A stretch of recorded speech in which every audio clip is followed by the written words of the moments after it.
Welcome to Back to School 2020 Tips for Parents and Students with Special Needs. This presentation is brought to you by the Family Support Program and the Northwest Arkansas Community Parent Resource Center. We are a program of Arkansas Support Network. Arkansas Support Network is a nonprofit agency that provides a variety of supports and services to individuals with developmental disabilities. Our mission statement states that we recognize and support every person's right to be included in the life of the community. The Family Support Program is one of several programs under the umbrella of Arkansas Support Network. And in fact, it was actually the original program that started Arkansas Support Network. It was developed about 32 years ago by 5 mothers who wanted to be able to provide the supports necessary for other parents to be able to allow their children to continue to live in and participate in the life of the community. In 2009, the Family Support Program received a federal grant through the U.S. Department of Education to develop the Northwest Arkansas Community Parent Resource Center. With this program, we serve children with any kind of disability, whether it be developmental, mental health, medical, whatever, ages birth through 26. And we are there to help provide information, training, and support to self-advocates and to parent advocates to help them navigate the educational system, whether it be with special education or 504 or whatever type of support that student needs in school. And we work with a variety of different types of families, including foster families, marginalized communities, young people in the juvenile justice system, whatever. And we also work very closely with professionals, not only in the educational system, but with mental health and medical professionals as well, to help find the supports for these students. Through the Community Parent Resource Center, we serve 4 counties: Washington, Benton, Madison, and Carroll counties. So why do we think that the parent is the best advocate for your child? Most importantly, it's because you're the one constant in that child's life. You're there, you get them up in the morning and you tuck them in bed at night. You know what works, you know what doesn't work. You know what your child's likes and dislikes are. And for some of us, you know what their dreams are. And even more importantly, you're the one person that really, really wants that child to be a success as an adult. Because of the coronavirus, parents are now facing situations that we've never experienced before and have lots of questions and concerns about sending children back to school. Most importantly is, of course, the health and safety of the students themselves, and then you have to include in that the teachers and the educators and other school personnel that are working with our children, and then the families who are also working with children, because whatever children pick up at school, they're going to bring back home. So a lot of families are now having to choose what type of educational system do they want to work with, or what will work best with their family situation. So schools are quite often offering 3 different choices: blended, which means part of the time in the classroom and part of the time virtual, meaning working from home, or full-time face-to-face in the classroom, or full-time virtual learning through a computer at home. And then we have the question of, how is this going to work with children who have special needs? What type of services can my child get in a virtual situation? How is the speech therapist or the occupational therapist going to work with my child who has special needs if my child is at home all the time? Teachers and other school personnel are also trying to figure out how in the world are they going to teach students in a healthy, safe manner. Again, this is a situation we have never, ever had to deal with before. And so they're trying to figure it all out. Sometimes, they're trying to figure things out, and it may change from one day to the next, because we don't know really what's going to work and what's not going to work, or what the future of coronavirus is going to look like. So as parents, we can help. We need to keep a positive attitude. We need to understand that the educators don't always have all the answers. They're trying to figure it out. So what we can do is ask questions. Ask a lot of questions. Just don't assume that we know what's going on or assume that the educators know what's going on. Ask questions. And then if you ask somebody and they don't have the answer, find out. Just keep asking. Keep going to different people until you find out what you need to find out. Rather than just, go home and figure out that you're never going to get the answer, you may just need to find the right person to ask. Find that one person that you can deal with to get the information that you need. So basically what I'm saying is communication is very, very, very important. We have dealt with a lot of school meetings in the past, and what we find is that one of the biggest problems is the lack of communication. So talk to people, open up that line of communication, ask questions. I've been in so many meetings where the parent says, "Oh, I've got a dumb question." And the school will say, "There are no dumb questions." Ask the questions. The school wants you to know what's going on. But if you ask a question, you have to be ready to listen. And I mean really listen so that you're taking in what they're saying. And if you don't understand what they're saying, because a lot of times we talk in acronyms and big phrases that people don't always understand, excuse me, would you please clarify what you're saying? I don't understand what you're telling me.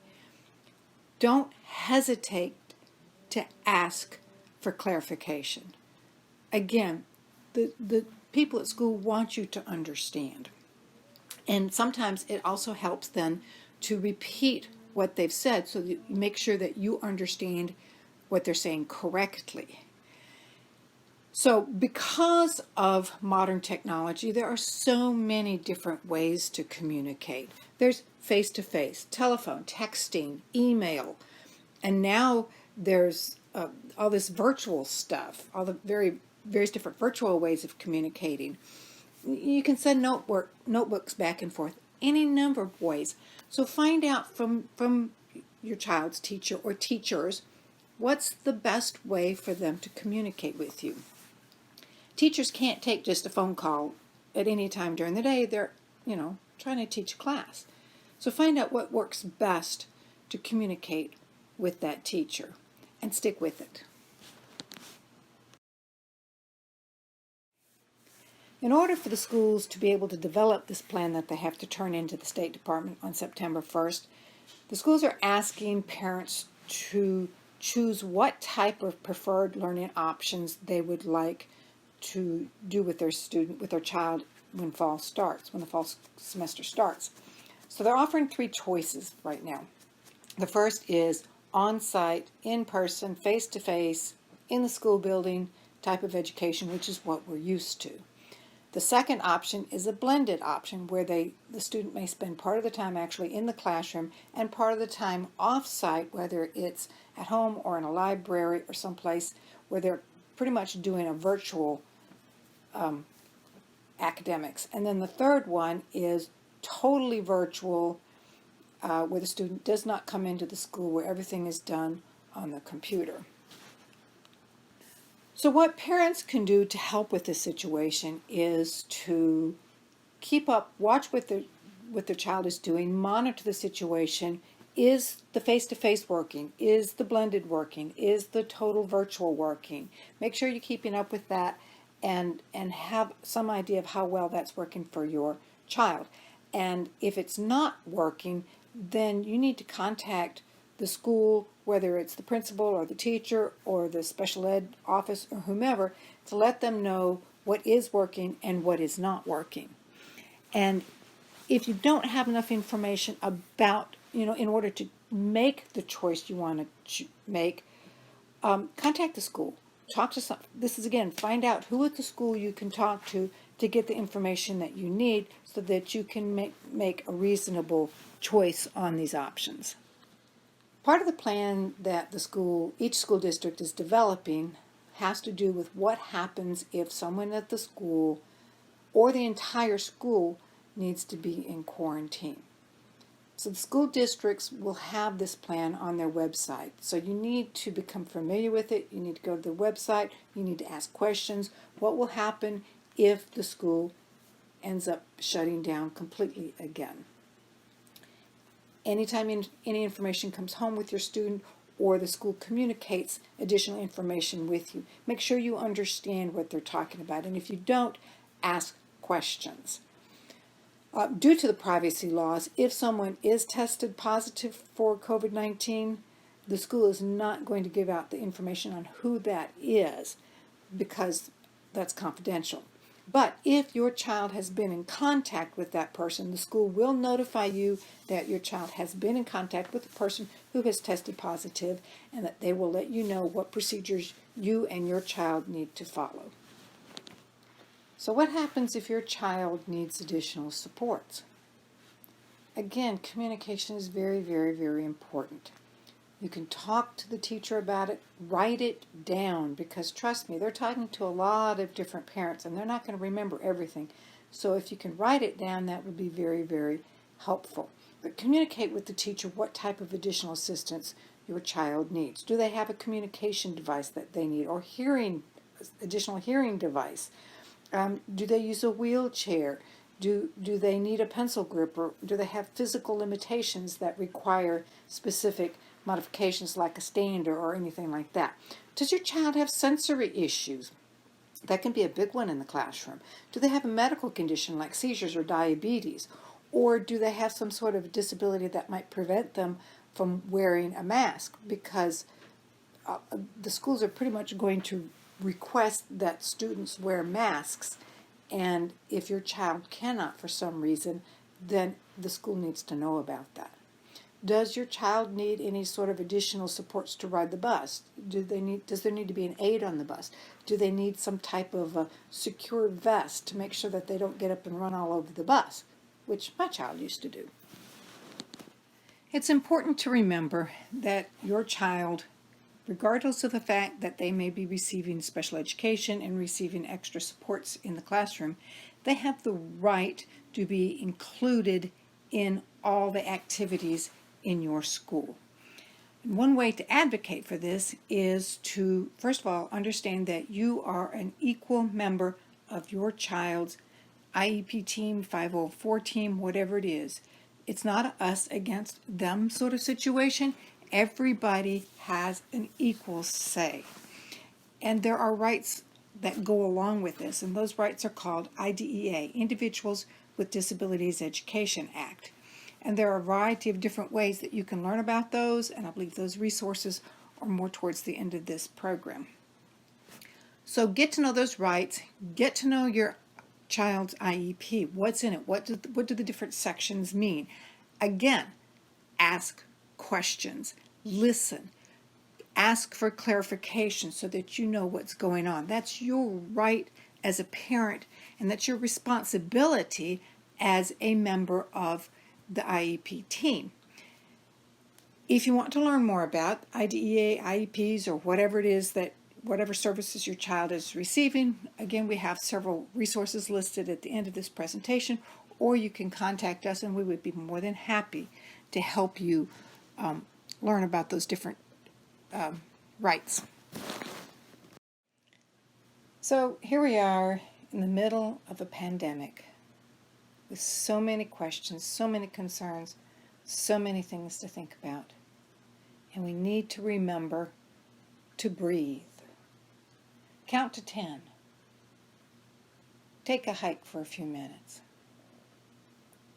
I go out and pull weeds. Take a few minutes for yourself to let your brain rest for a few minutes. Kind of rejigger your brain. Take that breath. It's important. As the parent of a young man with special needs, I understand how stressful and emotional these meetings can be. So what we strongly encourage is for parents to write down, prior to the meeting, write down their questions, concerns, and suggestions that they have, and then take that list to the meeting, or better yet, send that list to the school ahead of time so that the school can address those issues prior to the meeting, and then they can come to the meeting with everything taken care of.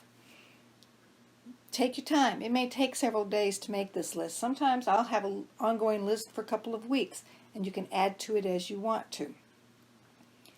But this will help you think. It will help you focus on what it is that you want to express in the meeting. And also, I've mentioned this before, ask questions. Ask. It doesn't matter what the question is. Ask the question. You know, schools, educators sometimes talk in complicated terms that we don't understand. Ask for clarification. You know, ask them what they mean by that. Ask them what that acronym means. You know, it's important that you understand what's going on because it alleviates the stress and helps you make appropriate decisions for your child. Because of the coronavirus, much of our interaction with the school is going to either be on the phone or in virtual meetings. And in actual fact, we're very lucky that we have the technology to be able to do this. But keep in mind, even though your IEP meeting or 504 meeting may be a virtual meeting, you and your child still have the exact same rights that you would have if it were a face-to-face meeting. So remember, as I just said a few minutes ago, make a list of your questions, concerns, and ideas before the meeting so that you're ready to go for the meeting. I know it's kind of difficult sometimes, but pay attention to what's going on. Sometimes there are things going on in the background in our home, and it's a little bit difficult, but do your best to pay attention to what the people on the screen are saying. And if for some reason, because of some technological snafu, you miss something, ask them to repeat it. Again, everybody understands technology is not perfect, so we need to be patient. We need to take our time, and if we miss something or if somebody froze on the screen, ask them to repeat what they said. And remember, again, you are an equal member of that team. Most of these team members are going to be coming to you from various different places, either home or an office or a classroom or whatever, and you are all equal in this meeting. So something that we don't really think about a whole lot is what happens if the student has a medical condition that needs specific attention while they're at school. Again, make a list of what that medical need is and what needs to be done about it, whether it's taking a medication at school or tube feeding or a particular type of therapy or respiratory inhalation, something. Anyway, write it up. Some of this stuff may need directions from the doctor or a prescription from the doctor, particularly if the child is required to take medication while at school. Typically, the school nurse needs to be aware of this, and typically they will develop what's called a health plan. So that, if the student has seizures, how does that need to be addressed? What do the seizures look like? How often does the student usually have the seizures? What could trigger the seizures? Or if there's allergies, what is that specific allergy? What triggers the allergy attack, and how does the student respond? And how can the school then respond to that attack? So write all of this up. Make sure that the school nurse is present in the meeting so that these issues can be discussed in the meeting. And again, write it down and give it to the school nurse. It then becomes part of their IEP or 504, or it can be a separate list by itself. If the child does not actually receive special education, you can still have this particular medical care at school. And while you're thinking about what it's going to look like to send your child back to school in the middle of a pandemic, one of the other things that you need to consider is transportation. Are you going to need your child to ride the bus this fall? If so, what is that going to look like? Does your child need additional assistance or any specific supports on the bus?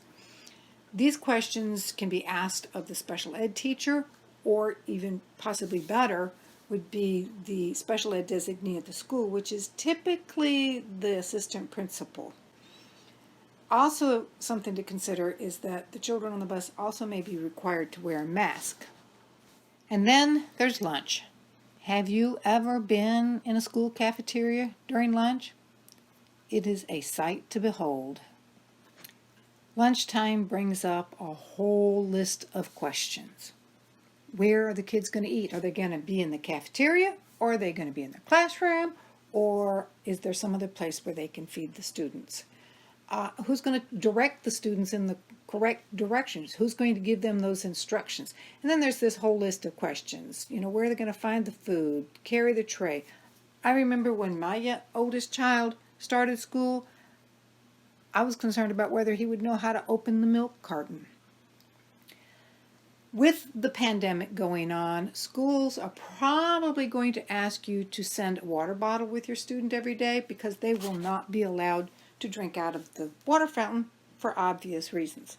A lot of schools are now putting in water stations that students will be able to fill up their water bottle with. In Northwest Arkansas, we are very fortunate to live in a community with a wide cultural diversity. This means that some parents may not be able to speak or understand English well. When you're in one of these school meetings, they use a lot of technical terminology that even if you speak English, you may not always understand what they're saying. So imagine what it's like if you don't understand the language well. Because of that, Individuals with Disabilities Education Act states that the school must provide a quality interpreter. Not your next door neighbor, not your child, not your pastor, but the school is required to provide a good quality interpreter. The school is responsible for making sure that the parents understand what is going on in that meeting, what all that paperwork means, and what types of services and supports their child will be receiving in school. So parents need to understand that a good interpreter is required to maintain confidentiality. That means they're not allowed to talk about you or your child or anything that went on in that meeting to anybody else. They're also required to interpret everything that was said in that meeting accurately. That means they're supposed to repeat what you say to the school accurately, and everything that the other people in the meeting discuss accurately. It's very important to assure that only one person is talking at a time, because if there are multiple people talking in a meeting, it's very, very difficult for the interpreter to be able to interpret everything that is being said. The interpreter is also supposed to set aside their own personal opinions in any kind of a meeting. They're not supposed to give their thoughts or opinions on anything that's going on. They're just strictly there to interpret what other people are being said. And they are also required to treat everybody in that meeting with dignity and respect. The following is a list of websites that have a variety of different resources that also might be very helpful in learning how to be an advocate for your child. The Community Parent Resource Center is my agency, and again, we cover the 4 Northwest Arkansas counties. The Center for Exceptional Families is also a parent agency just like ours, except they cover the entire state. The Parent Center Hub, interestingly enough, is sponsored by our parent organization. The Disability Rights Arkansas is the state protection and advocacy agency, and they have attorneys that may be very helpful. They also have some information on IDEA. The Arkansas Transition Service is a state organization that helps students transition from high school into the real world, and they have a variety of different types of information that might be useful. This website shows some really good resources that can be used to help you learn how to advocate for your child. The first 3 are actually listed on the Arkansas Department of Elementary and Secondary Education website under their special education section. The last 2 are from the U.S. Department of Education, but we actually have them listed on our website, the Northwest Arkansas Community Parent Resource Center. So feel free to look them up and learn. Here are some additional resources. The Tennessee Parent and Information Center or STEP has a really good return to school planning guide. It shows you, helps you make the decision, and then also helps you work with the school on what your child's needs will be for this semester. And the Pacer Center and the Developmental Disability Council of Arkansas are also just some really good resources that have lots of information on there that might be helpful. This slide brings us to the end of our presentation. I hope that you learned something, that you got something out of this presentation. If you have any additional questions or you would like to talk to one of us, please feel free to contact us. Our contact information is listed right here on this slide. Thank you very much for your attention.